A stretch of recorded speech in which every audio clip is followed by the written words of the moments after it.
The book of Job, chapter 29.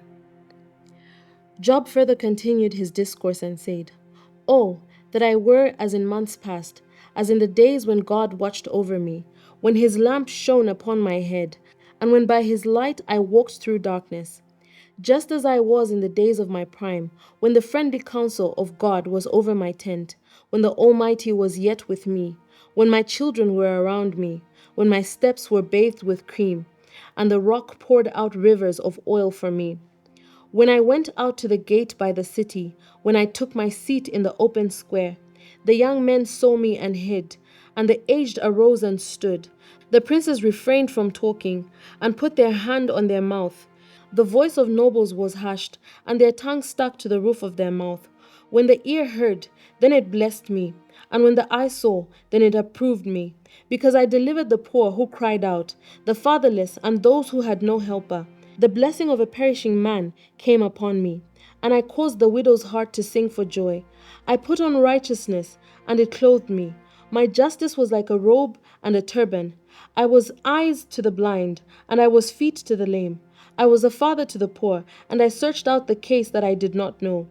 I broke the fangs of the wicked, and plucked the victim from his teeth.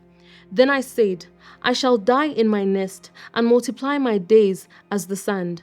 My root is spread out to the waters, and the dew lies all night on my branch. My glory is fresh within me, and my bow is renewed in my hand.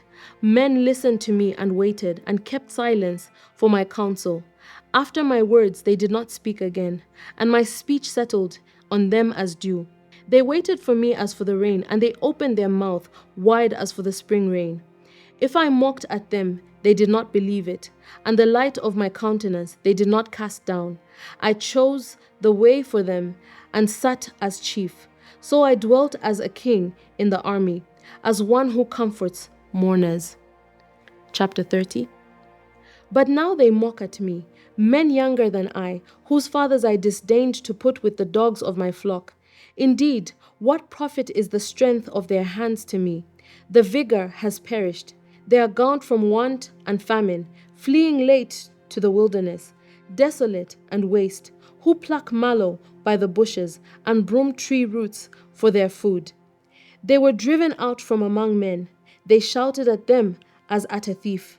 They had to live in the clefts of the valleys, in caves of the earth and rocks. Among the bushes they brayed, under the nettles they nestled. They were sons of fools, yes, sons of vile men. They were scourged from the land. And now I am their taunting song, yes, I am their byword. They abhor me, they keep far from me. They do not hesitate to spit in my face, because he loosed my bowstring and afflicted me. They have cast off restraint before me. At my right hand the rabble arises.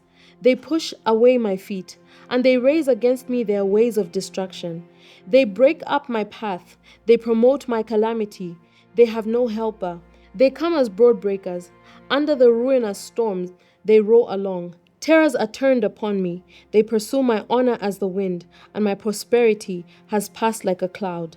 And now my soul is poured out because of my plight. The days of affliction take hold of me. My bones are pierced in me at night, and my gnawing pains take no rest. By great force my garment is disfigured.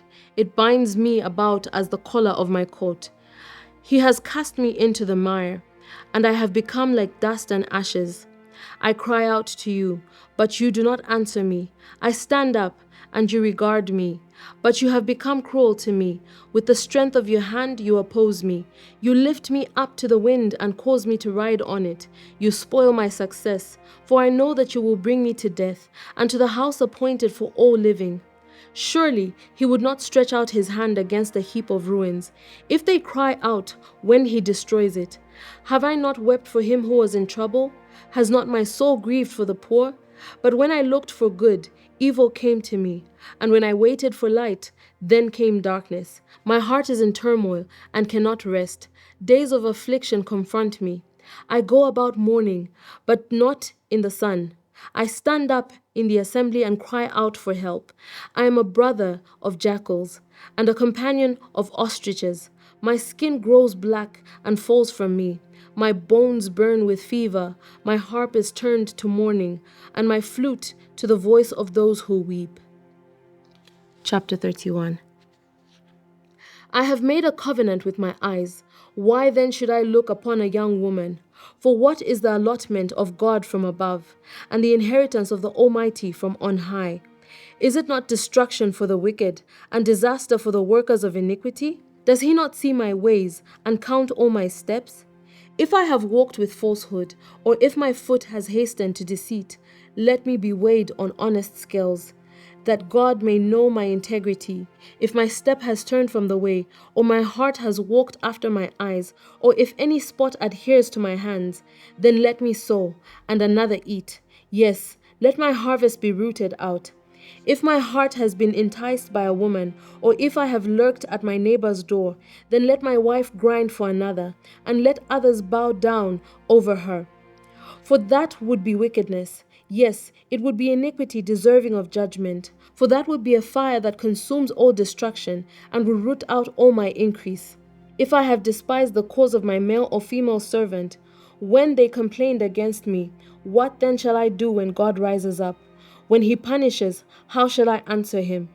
Did not he who made me in the womb make them? Did not the same one fashion us in the womb? If I have kept the poor from their desire, or caused the eyes of the widow to fail, or eaten my morsel by myself, so that the fatherless could not eat of it, but from my youth I reared him as a father, and from my mother's womb I guided the widow.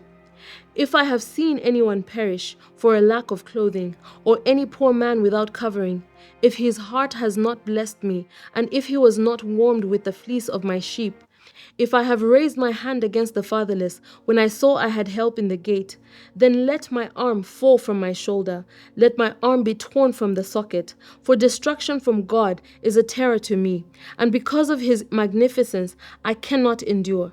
If I have made gold my hope, or said to find gold, you are my confidence. If I have rejoiced because my wealth was great, and because my hand had gained much. If I have observed the sun when it shines, or the moon moving in brightness, so that my heart has been secretly enticed, and my mouth has kissed my hand. This also would be an iniquity deserving of judgment, for I would have denied God who is above. If I have rejoiced at the destruction of him who hated me, or lifted myself up when evil found him, indeed I have not allowed my mouth to sin by asking for a curse on his soul. If the men of my tent have not said, who is there that has not been satisfied with his meat? But no sojourner had to lodge in the street, for I have opened my doors to the traveler. If I have covered my transgressions as Adam, by hiding my iniquity in my bosom, because I feared the great multitude and dreaded the contempt of families, so that I kept silence and did not go out of the door.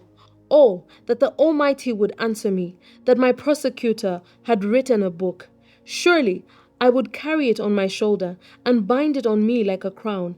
I would declare to him the number of my steps. Like a prince I would approach him. If my land cries out against me, and its furrows weep together, if I have eaten its fruit without money, or caused its owners to lose their lives, then let thistles grow instead of wheat, and weeds instead of barley. The words of Job are ended.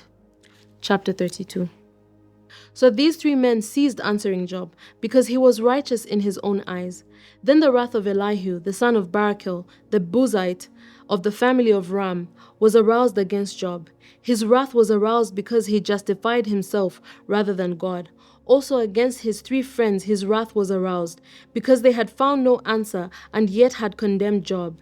Now because they were years older than he, Elihu had waited to speak to Job. When Elihu saw that there was no answer in the mouth of these three men, his wrath was aroused. So Elihu the son of Barachel, the Buzite, answered and said, I am young in years, and you are very old. Therefore I was afraid, and dared not declare my opinion to you. I said, age should speak, and multitude of years should teach wisdom.